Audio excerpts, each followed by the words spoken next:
1988లో హైదరాబాద్ గల్లీలో జన్మించాడు ఒక కలల పిల్లవాడు సిద్ధు. మధ్యతరగతి కుటుంబంలో పుట్టిన అతని మనసు తెరమీద కథలు రాసేది. చదువు కోసం శ్రీ చైతన్యలో ఇంజనీరింగ్, కాని మనసులో మాత్రం సినిమా కెమెరా. జోష్లో చిన్న క్యామియోతో మొదలు, తర్వాత ఎల్బీడబ్ల్యూ నుంచి వల్లినం దాకా ఎన్నో ఇండీ సినిమాల్లో నిరంతరం ప్రయాణం.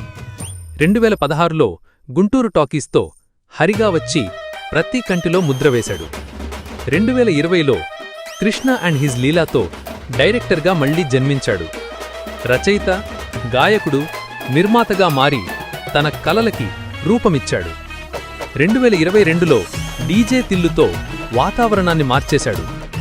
2024లో తిల్లు స్క్వేర్తో స్టార్డమ్ని సుస్థిరం చేశాడు. ఇప్పుడు జాక్, తిల్లు క్యూబ్, ఇంకా ఎన్నో కథలతో సిద్ధు కొత్త గమ్యాల వైపు